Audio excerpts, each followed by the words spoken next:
Ya. Hoy día vamos a ver, seguimos en el tema del milenio, vamos a ver la segunda parte de este milenio, recordando que este es el periodo que ocurre después de la batalla del Armagedón, es decir, al final de los 7 años, y antes de entrar al milenio propiamente tal, existen estos 45 días donde hay un juicio sobre lo que queda de las naciones. Recuerden eso, no es que van a acercarse los presidentes ni los gobernadores, que probablemente a esa altura no van a estar, sino que lo que va a haber gente que represente a las naciones en cuestión. Y también lo importante que que vimos de esta primera parte es el hecho de que las primeras actividades durante los primeros años del milenio van a constituir principalmente actividades de limpieza por parte de los seres humanos sobrevivientes que pasen al milenio. Dios, por supuesto, va a restaurar la macroecología, va a hacer todo de nuevo conforme a lo que era originalmente en la tierra antes de la caída. La semana pasada vimos, ¿no es cierto? Bueno, también Satanás encadenado por 1000 años en el abismo, la restauración del planeta. Y la semana pasada tratamos la pregunta, o respondimos la pregunta por qué hay un milenio, o por qué tiene que haber un milenio. Se llama milenio, aunque la palabra milenio propiamente tal no aparece, se hace alusión a milenio por el hecho de que 1000 años, 1000 años, 1000 años se repite prácticamente en todo el capítulo 20 varias veces. Entonces, ¿por qué hay un milenio? Porque Dios le hizo una promesa a estos patriarcas, sobre los cuales fundó finalmente la nación de Israel, de que Israel sería un día cabeza de las naciones, sería, ¿no es cierto?, el pueblo que verdaderamente llevaría luz a las naciones, y por supuesto nada de eso se ha cumplido aún. Se va a cumplir en el reino mesiánico, que va a ser hecho por Jesús. Habitarán con seguridad, dice, ¿no es cierto?, se cumplirán todos los pactos con Israel, y el Mesías dice que reinará. Recuerden ustedes que cuando los fariseos, los doctores de la ley, leían la ley y los profetas, ellos se encontraban con el libro de Isaías, que para nosotros hoy día es mucho más claro porque entendemos este tiempo del milenio. Pero los profetas, o mejor dicho, los sacerdotes del tiempo de Jesús, ellos tenían prácticamente la información de este reino mesiánico y no les cabía otra cosa que un reino mesiánico tal como lo plantea Isaías. Pero obviamente eso era para el tiempo del milenio, ¿ya? Recuerden que Isaías prácticamente el 80% del libro es y se relaciona con el milenio. Con el milenio. No hay alusiones al milenio en el Nuevo Testamento. Las alusiones al milenio están todas en el Antiguo Testamento y abundantemente en el libro de Isaías, ¿ya? Lo que vamos a ver hoy, entonces quedó claro el concepto de por qué hay un milenio. Yo quisiera que nosotros pudiéramos concentrarnos principalmente en los hechos concretos que la Biblia nos habla y no nos perdiéramos tanto en los aspectos especulativos que por supuesto nosotros no tenemos mayores antecedentes al respecto, ¿no es cierto?, que pueden obedecer principalmente al plano de la curiosidad.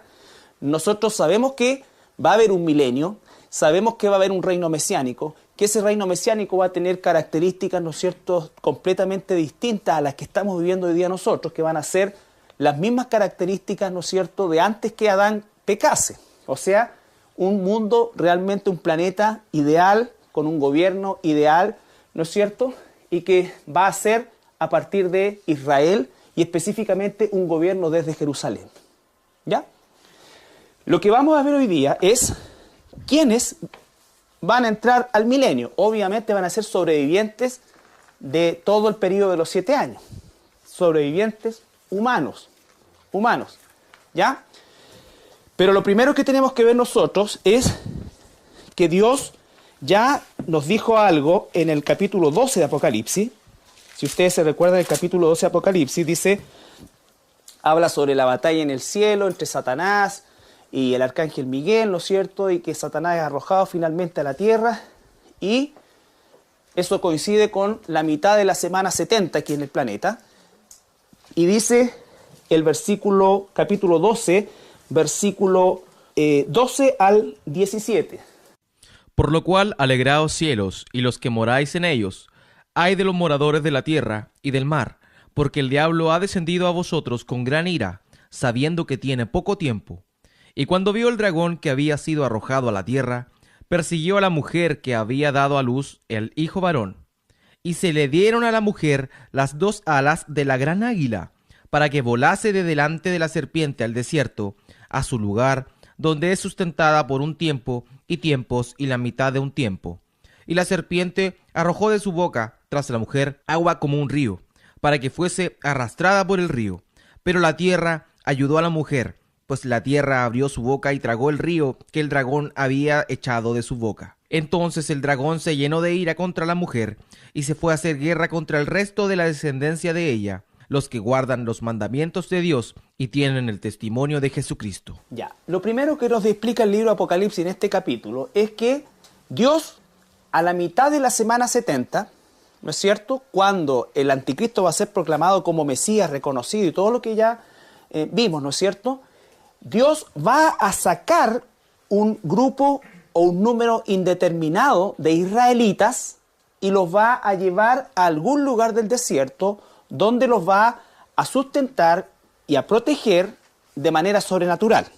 Recuerden, ¿quiénes van a entrar o quiénes son los sobrevivientes de todo el periodo de los 7 años y que en definitiva van a repoblar el planeta cuando comience el milenio?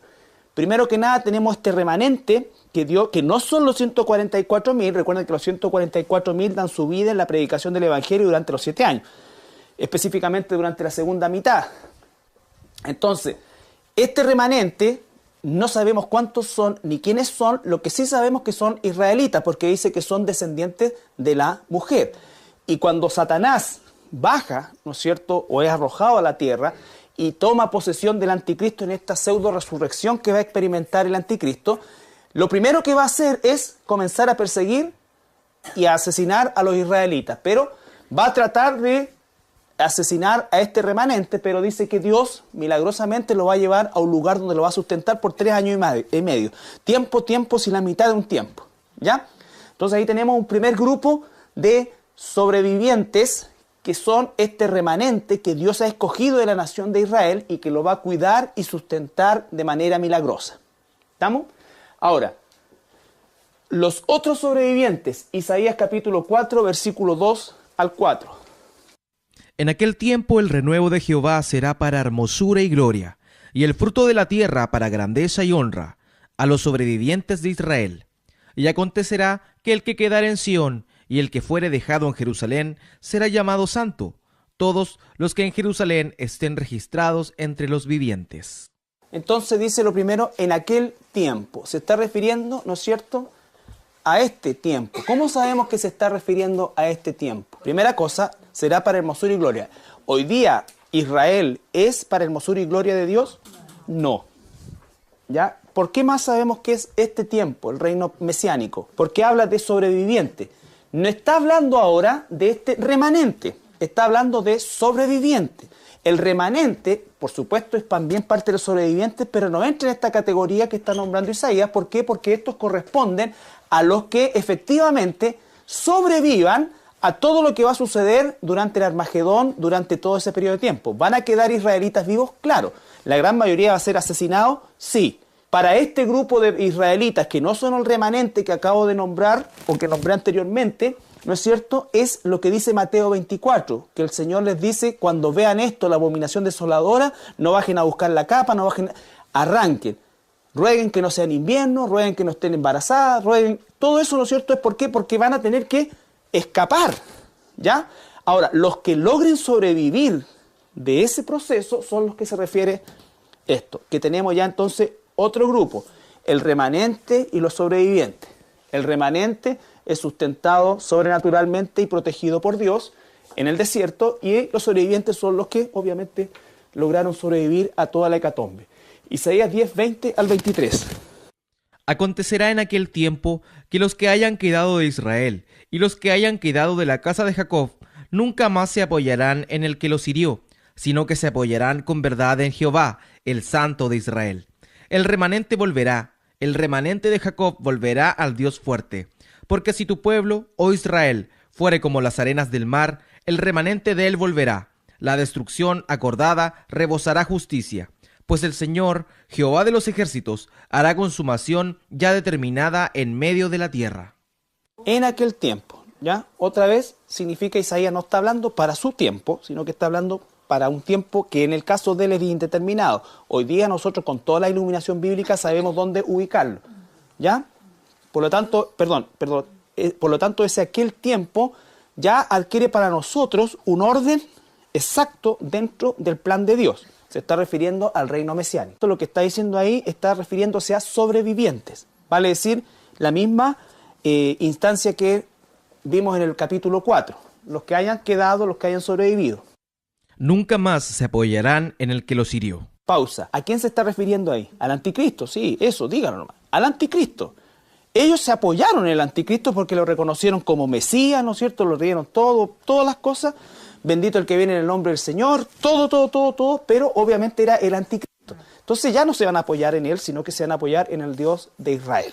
Por lo tanto, eso nos da la claridad de que se está refiriendo a Israel, pero que se está refiriendo no a la actualidad de Israel, sino que al reino, al tiempo del fin y al inicio del reino mesiánico. ¿Ya? Entonces, sobrevivientes o primer grupo de sobrevivientes serían israelitas, un remanente que Dios ha guardado o guardará durante 3 años y medio, durante los 3 años y medio de la gran tribulación, y los sobrevivientes que hayan quedado después de toda la hecatombe que va a quedar, ¿no es cierto?, no solamente en Israel, sino que en el planeta. ¿Ya? Entonces, obviamente a estos hay que sumarle los sobrevivientes de las naciones. Damos por sentado que en todas las naciones, que en nuestro país, que en Argentina, que en Sudamérica en general, Europa, todo, van a haber sobrevivientes. Esos sobrevivientes van a ser llevados, ¿no es cierto?, a la tierra de Israel para el juicio de las naciones y posteriormente se entrarán al milenio. Por eso es que tenía que ser en esta época, o en una época como esta, el que ocurriera esto, porque recuerdan cuando Juan escucha el número de los ejércitos, dice 200 millones, y él dice, sí, yo oí bien. ¿Por qué? Porque es una cifra estratosférica, imposible para Juan, que en aquel entonces, en el tiempo que él vivía, se registraba una población cercana a los 100 millones en todo el mundo conocido, ¿ya? Por lo tanto, 200 millones era algo inverosímil para Juan. Sin embargo, hoy día no solamente no es inverosímil para nosotros, sino que ya es real. China tiene un ejército de 130 millones de soldados, ¿no es cierto?, activos, lo que significa que fácilmente puede tener otra gran cantidad de millones en el sector, digamos, reservista, por así decirlo. Entonces, para nosotros no solamente no es una imposibilidad, sino que es una realidad, ¿ya? Entonces, la situación es que tenemos acá todo este grupo de seres humanos que van a llegar, ¿no es cierto?, van a entrar al milenio y Dios va a hacer en ellos una obra de restauración. Esta es la primera generación que va a entrar al reino mesiánico. Esta es la generación que se va a multiplicar y a partir de ella se va a repoblar otra vez el planeta restaurado. ¿Ya? Restaurado. En las condiciones que vamos a ver más profundamente la próxima semana. Ahora, los otros que vamos a entrar al reino milenial somos los santos de la primera resurrección. Nosotros, ¿cómo vamos a entrar al milenio? ¿Con cuerpo restaurado o cuerpo glorificado? Glorificado, ¿no es cierto? O sea, seríamos ahora cuerpos celestiales, podríamos llamarlo. ¿Ya? Entonces, este cuerpo glorificado, pero también vamos a ser parte de este reino milenial. ¿Ya? Aquí es donde no debemos entrar nosotros a especulaciones de cuál va a ser nuestra labor. La define desde un punto de vista genérico. Dice que vamos a, entre comillas, a cogobernar con Jesús. ¿Ya? Pero lo importante es que el otro gran grupo que entra son los santos de la primera resurrección. La palabra resurrección, egeiro, ¿no es cierto?, implica levantar el cuerpo y un cuerpo, por supuesto, nuevo. ¿Ya? Un cuerpo nuevo. No otro cuerpo, sino que un cuerpo nuevo. No otra persona, sino que la misma persona en un cuerpo nuevo, completamente nuevo, que es lo que llama el cuerpo glorificado. Entonces, ¿por qué es importante esto? ¿Quiénes son los santos de la primera resurrección? Y vamos a ver primero Apocalipsis 24:6. ¿Quiénes son los santos de la primera resurrección? Todos los santos. ¿Dónde están hoy día los santos del Antiguo Testamento? Por decir una cosa. En la presencia del Señor. ¿No es cierto? ¿Dónde vamos a estar nosotros, ya sea por el rapto o por la muerte? En el mismo lugar. ¿Dónde van a llegar los santos de la tribulación? Al mismo lugar. Entonces, se está refiriendo, la primera resurrección son todos los que resucitan para vida. Por lo tanto, estamos hablando de todos aquellos que son hijos de Dios.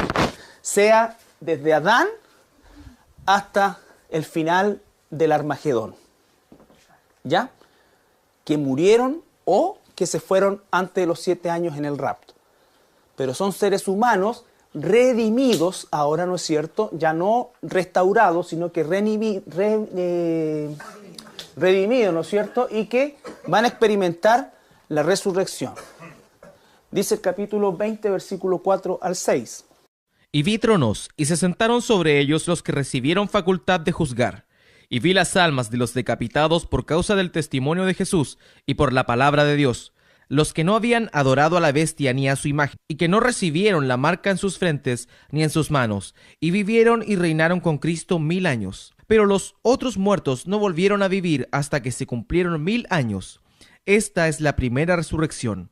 Bienaventurado y santo el que tiene parte en la primera resurrección. La segunda muerte no tiene potestad sobre estos, sino que serán sacerdotes de Dios y de Cristo, y reinarán con él 1000 años. Ya. Entonces, en el primer pasaje, ¿no es cierto? Si ahora lo vamos leyendo de a poquito, dice claramente que... Y vi tronos, y se sentaron sobre ellos los que recibieron facultad de juzgar. Y vi las almas de los decapitados por causa del testimonio de Jesús y por la palabra de Dios, los que no habían adorado a la bestia ni a su imagen, y que no recibieron la marca en sus frentes ni en sus manos, y vivieron y reinaron con Cristo 1000 años. Entonces, esos que está haciendo alusión ahí son específicamente, ahí, en ese pasaje, los santos de la tribulación. ¿Cuál va a ser la función de esos santos de la tribulación? Dice que se van a sentar en tronos para juzgar y que van a ser sacerdotes y gobernadores o reyes con Cristo también. Pero después, en el versículo 6, ya nos incluye a todos. ¿No es cierto? Porque dice... Bienaventurado y santo el que tiene parte en la primera resurrección. La segunda muerte no tiene potestad sobre estos, sino que serán sacerdotes de Dios y de Cristo, y reinarán con él 1000 años. Eso somos nosotros también, que tenemos exactamente la misma promesa de los santos de la tribulación para el reino milenial. Pero entre medio está el versículo 5 que dice, y los otros muertos. Pero los otros muertos no volvieron a vivir hasta que se cumplieron 1000 años. Ya, ¿quiénes son esos muertos? Los que no murieron con Cristo. Los que no murieron con Cristo, los que están en el infierno. Recuerden ustedes que cuando Jesús habló en la historia del rico y Lázaro, recién los judíos pudieron saber qué es lo que era este Hades o Seol, que se le llamaba así, ¿no es cierto? Seol en el hebreo y Hades en el griego, se le llamaba así como un genérico del lugar de los muertos, pero Jesús lo explica y nos habla, ¿no es cierto?, de que existía el Gehenna, que se tradujo también infierno, ¿ya?, y el seno de Abraham o el paraíso. Entonces, el seno de Abraham o el paraíso era el lugar donde estaban los que murieron como justos, ¿no es cierto?, pero bajo la concepción específica que Dios estableció para considerarlos como tales, pero no justificados, porque de hecho estaban acá todavía, ¿ya? Ellos estaban durmiendo, pero no estaban en el lugar de que les correspondía. Solamente el que los podía llevar al cielo, es como dice Jesucristo, se bajó y se llevó cautiva, predicó a los espíritus que estaban encarcelados, dice, y se refiere específicamente a esto, porque estaban, aunque estaban durmiendo, estaban igual en el Hades. ¿Me entiendes?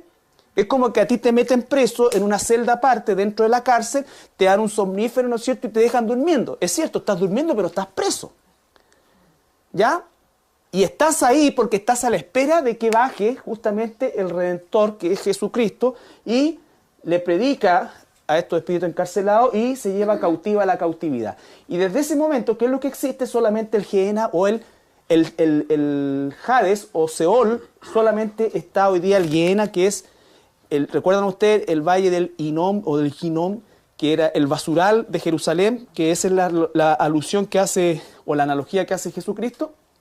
Entonces, eso está, hoy día solamente van ahí, ya no existe el seno de Abraham, van ahí todas las almas de los que mueren sin Cristo. Todas las almas de los que realmente nunca le entregaron su vida a Jesús. Van a ver aquí, no solamente criminales, todos, van a ver, según el estándar del mundo, buenas personas, y todos ya sabemos eso, pero que no alcanzaron salvación y no recibieron la salvación del Señor Jesucristo. ¿Ya? La salvación del Señor Jesucristo. Entonces, hoy día todos ellos están en la presencia del Señor. ¿No es cierto? Todos los santos están en la presencia del Señor. Entonces, cuando un cristiano verdadero muere hoy día, va inmediatamente a ese lugar. Entonces, la primera resurrección es la resurrección de los santos.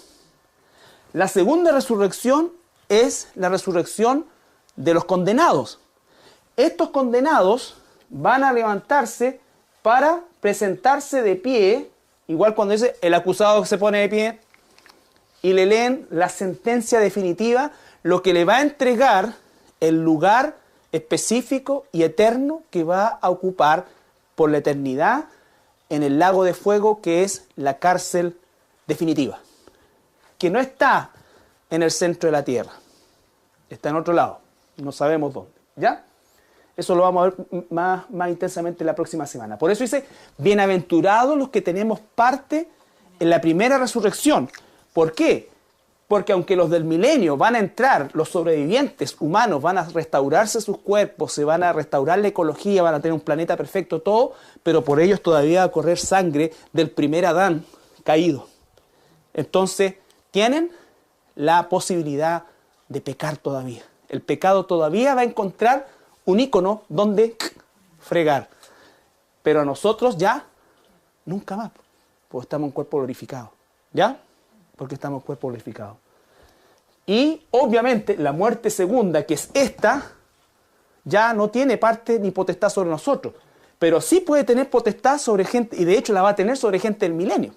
Porque en el milenio también va a morir gente. Y esa gente va a irse directamente al infierno.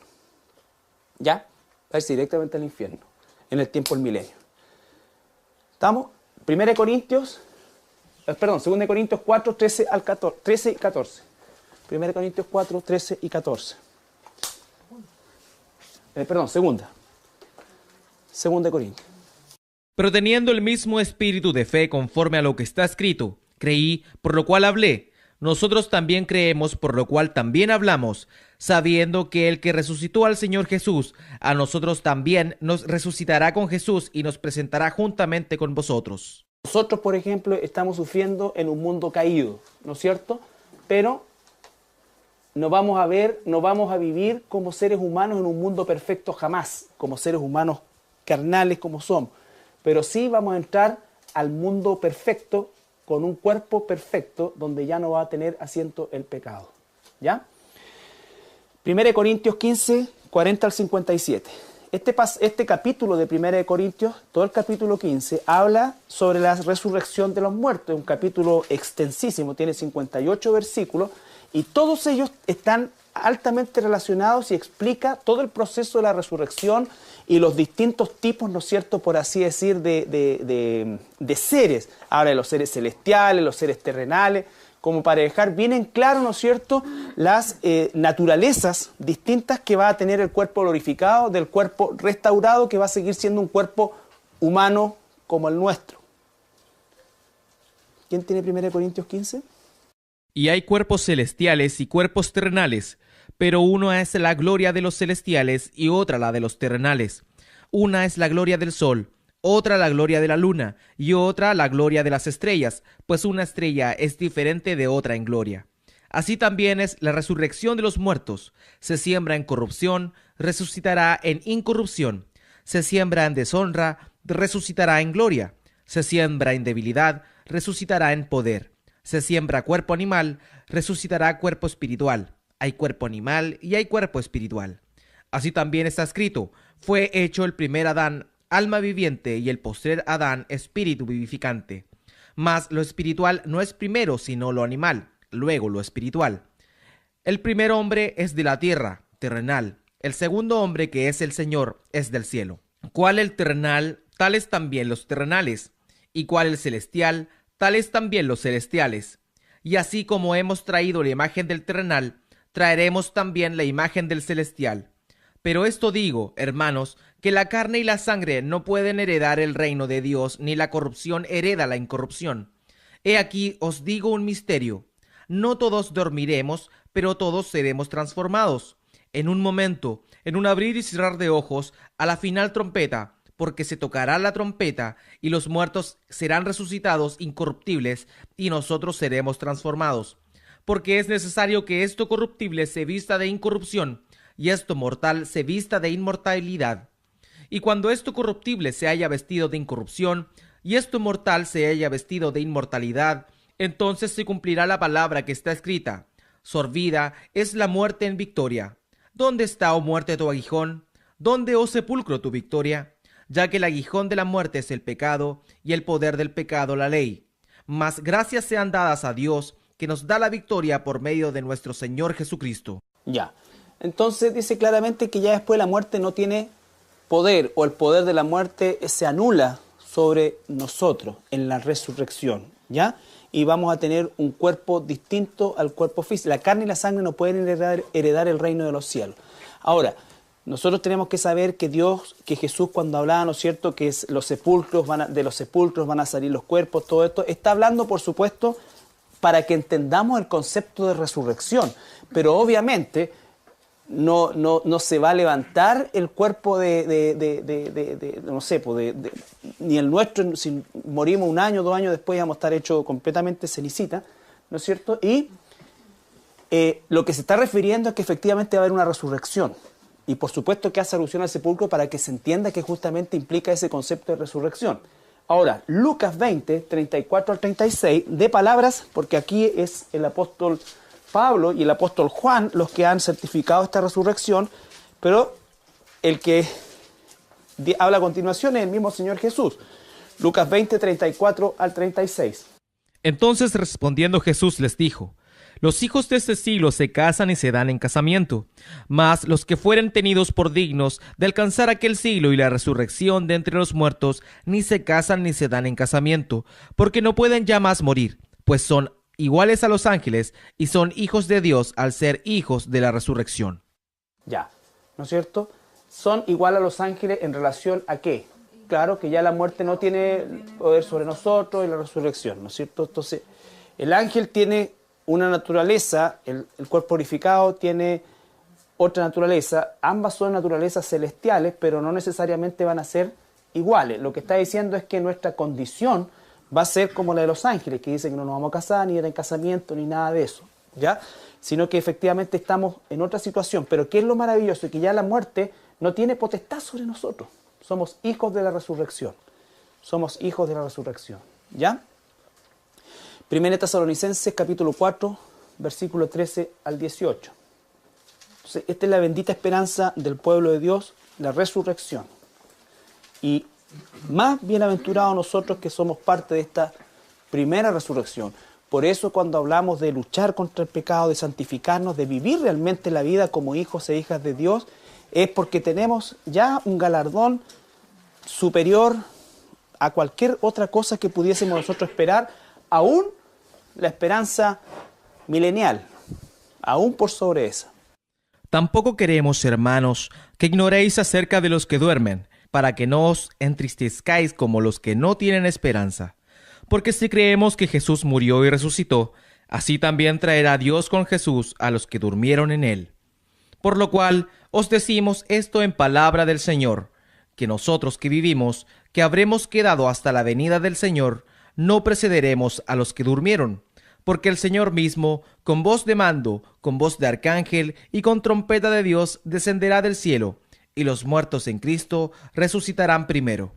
Luego, nosotros los que vivimos, los que hayamos quedado, seremos arrebatados juntamente con ellos en las nubes para recibir al Señor en el aire, y así estaremos siempre con el Señor. Por tanto, alentaos los unos a los otros con estas palabras. Ya, entonces la maravillosa esperanza que habla el apóstol Pablo, ¿no es cierto? Dice que cuando nosotros seamos raptados, vamos a encontrarnos con los que están en la presencia del Señor. En términos de orden, primero van a recibir el cuerpo glorificado los que vienen bajando, pero también en un abrir y cerrar de ojos nosotros vamos a recibir ese cuerpo glorificado y vamos a permanecer siempre con el Señor, pero solo 7 años en las nubes, porque después vendremos con el Señor justamente al final de esa batalla del Armagedón, a participar del juicio de las naciones y de todo lo que vamos a ver la próxima semana. Entonces, ¿qué es lo importante de hoy día o de la lección de hoy día?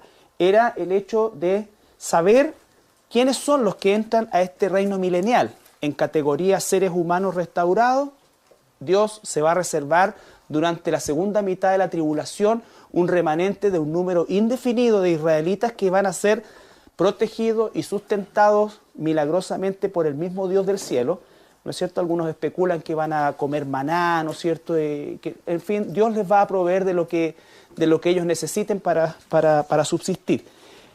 Otro grupo van a constituir los sobrevivientes de toda la hecatombe que quede, ¿no es cierto?, no solamente en Jerusalén, sino que en todo el planeta. A esos hay que sumar los sobrevivientes de las naciones. Ahí tendríamos los grupos de seres humanos que van a entrar a repoblar el planeta restaurado por el Señor.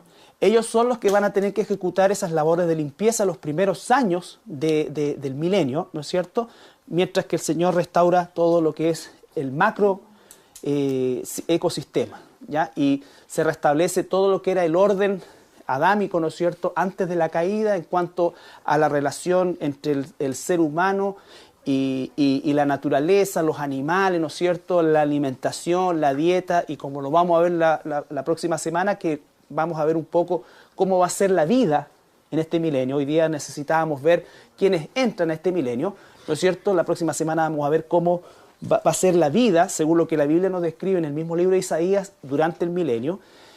Y el segundo grupo de seres que vamos a entrar somos nosotros, que vamos allá a estar resucitados en cuerpos glorificados.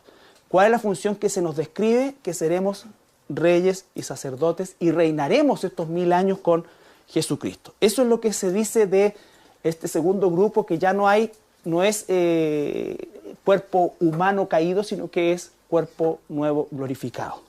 ¿Ya? Ok. ¿Alguna pregunta? La próxima semana, entonces, ¿qué es lo que vamos a ver? Algo sobre cómo va a ser la vida en el milenio, y si alcanzamos vamos a ver lo que es la segunda resurrección, que es el juicio final. El juicio final. Ahí nos va a llevar más tiempo porque ahí se va a salir o vamos a tratar de dilucidar las dudas que habitualmente hay con respecto a este juicio ante el trono blanco. Que sí. Perdón que me interrumpa. Yo me acuerdo que cuando leí algunas partes, cuando el Señor Jesucristo resucitó, se apareció durante 40 días, se materializó su cuerpo, y se supone que cuando resucitó un cuerpo glorificado, como usted hablaba. Claro. Y él después se materializaba y estuvo con los apóstoles. Claro. Lo que pasa es que justamente el cuerpo glorificado es un cuerpo que ya no obedece a las leyes físicas de este cuerpo, ¿no es cierto?, humano que tenemos nosotros hoy día. De partida, es un cuerpo donde no va a haber sangre, ¿ya? ¿Por qué? Porque la sangre es parte del cuerpo antiguo. La carne y la sangre dice que no pueden heredar el reino de los cielos. Entonces, esta capacidad que tenía Jesús es la misma capacidad de los cuerpos glorificados que vamos a recibir nosotros. O sea, la capacidad de materializarse o desmaterializarse según por decirlo de alguna manera, la necesidad. Por ejemplo, cuando se corrió la piedra, el ángel corrió la piedra en la resurrección de Jesucristo, no la corrió para que Jesús saliera, sino que la corrió para que los discípulos entraran, porque Jesús podía haber perfectamente atravesado eso, ¿no es cierto? Entonces sí, esa es una de las características del cuerpo glorificado. Lo otro es que, por ejemplo, se aparecía y de repente miraban para un lado y ya no estaba. O sea, ya no obedece a las leyes físicas en las que estamos nosotros enmarcados. ¿Ya? Esa es una parte de la descripción del cuerpo glorificado, exactamente. Pero sí, se materializa y se desmaterializa, así como los ángeles también. Por ejemplo, los ángeles que entraron en Sodoma, ellos se materializaron como humanos. Claro, entonces ahí te da un poco esos... Exactamente lo que significa. Lo más claro, ¿no es cierto?, es que ya no va a tener sangre y que no va a obedecer o no va a estar sujeto, no va a obedecer, sino va a estar sujeto a las leyes físicas que nos limitan a nosotros.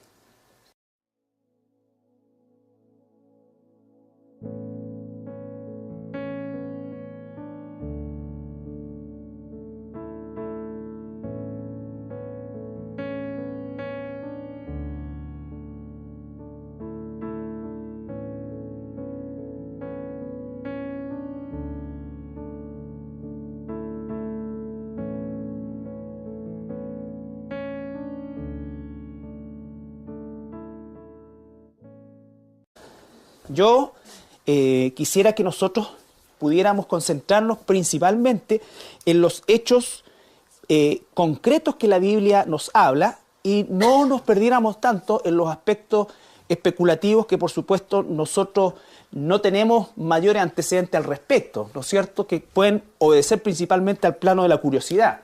Nosotros sabemos que va a haber un milenio, sabemos que va a haber un reino mesiánico, que ese reino mesiánico va a tener características, ¿no es cierto?, completamente distintas a las que estamos viviendo hoy día nosotros, que van a ser las mismas características, ¿no es cierto?, de antes que Adán pecase. O sea, un mundo realmente, un planeta ideal, con un gobierno ideal, ¿no es cierto?, y que va a ser a partir de Israel y específicamente un gobierno desde Jerusalén.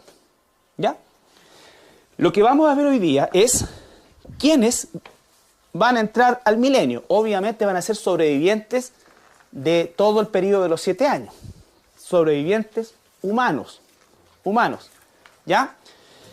Pero lo primero que tenemos que ver nosotros es que Dios ya nos dijo algo. También lo importante que vimos de esta primera parte es el hecho de que las primeras actividades durante los primeros años del milenio van a constituir principalmente actividades de limpieza por parte de los seres humanos sobrevivientes que pasen al milenio. Dios, por supuesto, va a restaurar la macroecología, va a hacer todo de nuevo conforme a lo que era originalmente en la tierra antes de la caída. La semana pasada vimos, ¿no es cierto?, bueno, también Satanás encadenado por 1000 años en el abismo, la restauración del planeta, y la semana pasada tratamos la pregunta, o respondimos la pregunta por qué hay un milenio, o por qué tiene que haber un milenio. Se llama milenio, aunque la palabra milenio propiamente tal no aparece, se hace alusión a milenio por el hecho de que 1000 años se repite prácticamente en todo el capítulo 20 varias veces. Entonces, ¿por qué hay un milenio? Porque Dios le hizo una promesa a estos patriarcas, sobre los cuales fundó finalmente la nación de Israel, de que Israel sería un día cabeza de las naciones, sería, ¿no es cierto?, el pueblo que verdaderamente llevaría luz a las naciones, y por supuesto nada. En el capítulo 12 de Apocalipsis, si ustedes se recuerdan, el capítulo 12 de Apocalipsis dice, habla sobre la batalla en el cielo entre Satanás y el arcángel Miguel, ¿no es cierto?, y que Satanás es arrojado finalmente a la tierra, y eso coincide con la mitad de la semana 70 aquí en el planeta, y dice el capítulo 12, versículo 12 al 17. Por lo cual, alegraos cielos, y los que moráis en ellos, ay de los moradores de la tierra y del mar, porque el diablo ha descendido a vosotros con gran ira, sabiendo que tiene poco tiempo. Y cuando vio el dragón que había sido arrojado a la tierra, persiguió a la mujer que había dado a luz el hijo varón.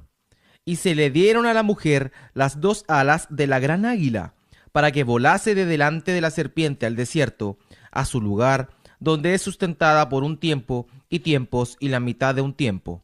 Y la serpiente arrojó de su boca tras la mujer agua como un río, para que fuese arrastrada por el río.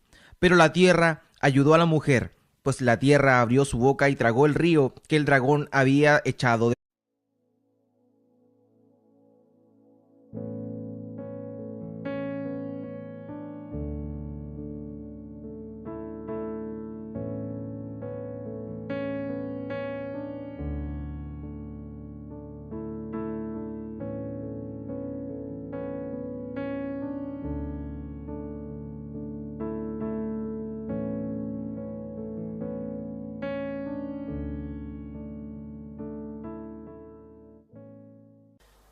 Ya.